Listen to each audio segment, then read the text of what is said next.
प्रिय विद्यार्थियों, good morning. मैं डॉक्टर चंदन प्रकाश, लेक्चरर इतिहास विभाग, वीर विरमदेव राजकीय स्नातकोत्तर महाविद्यालय जालोर मैं अपने पर्सनल यूट्यूब चैनल पर आप सभी का हार्दिक स्वागत करता हूं।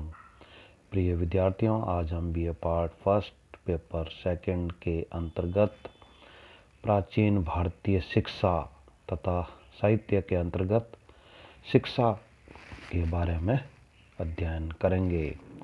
प्राचीन भारतीय सभ्यता विश्व की सर्वाधिक रोचक तथा महत्वपूर्ण सभ्यताओं में एक है।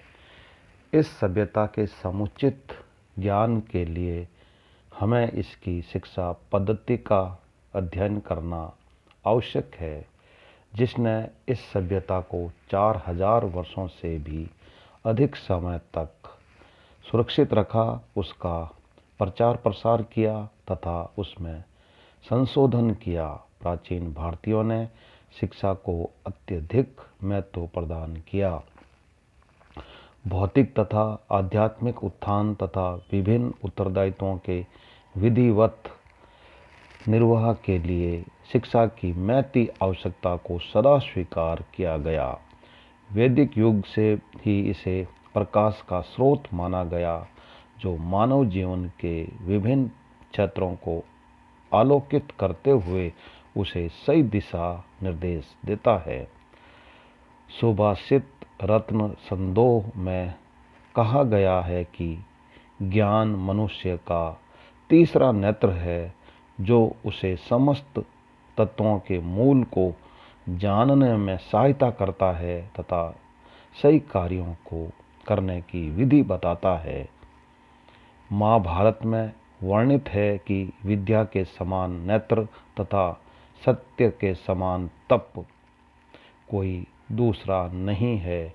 नास्ति विद्यासम चक्षु नास्ति सत्यसम तपः। इसे मोक्ष का साधन माना गया है। सा विद्या या विमुक्ते। सुभाषित रत्न भंडारकर में कहा गया है कि जीवन की समस्त कठिनाइयों तथा बाधाओं को दूर करने वाले ज्ञान रूपी नेत्र जिसे प्राप्त नहीं है, वह वस्तुतः अंधा है। प्राचीन भारतीयों का यह दृढ़ विश्वास था कि शिक्षा द्वारा प्राप्त एवं विकसित की गई बुद्धि ही मनुष्य की वास्तविक शक्ति होती है। बुद्धिर्स्य बलम तस्यः।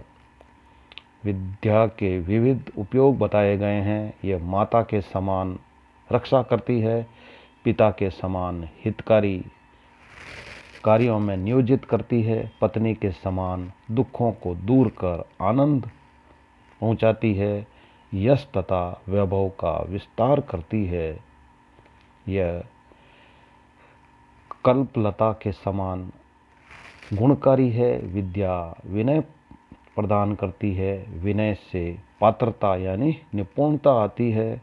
पात्रता से व्यक्ति धन प्राप्त करता है। धन से धर्म तथा अंततोगत्वा सुख की प्राप्ति होती है। विद्या को सभी धनों में प्रधान निरूपित करते हुए बताया गया है कि इसे न चोर चुरा सकता है, न भाई बटा सकता है, न राजा छीन सकता है और न ही मनुष्य के लिए भारतुल्य होती है।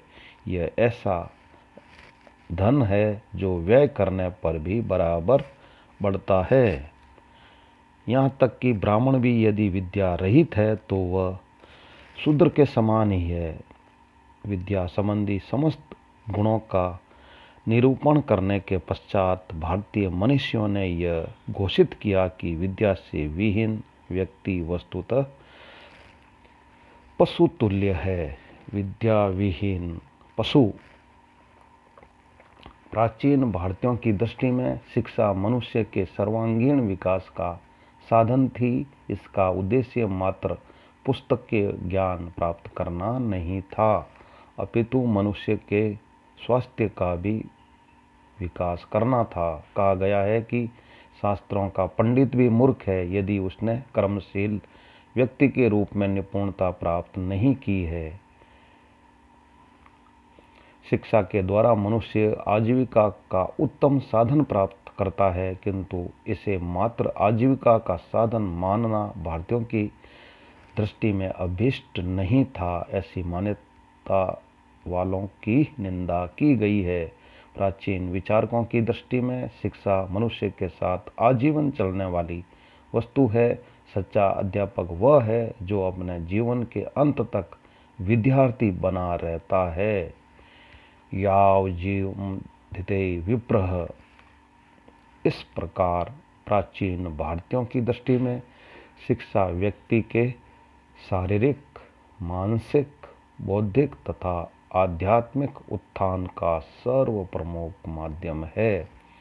प्रिय विद्यार्थियों, इस प्रकार आज हमने प्राचीन भारतीय शिक्षा के बारे में अध्ययन किया है। Very thanks.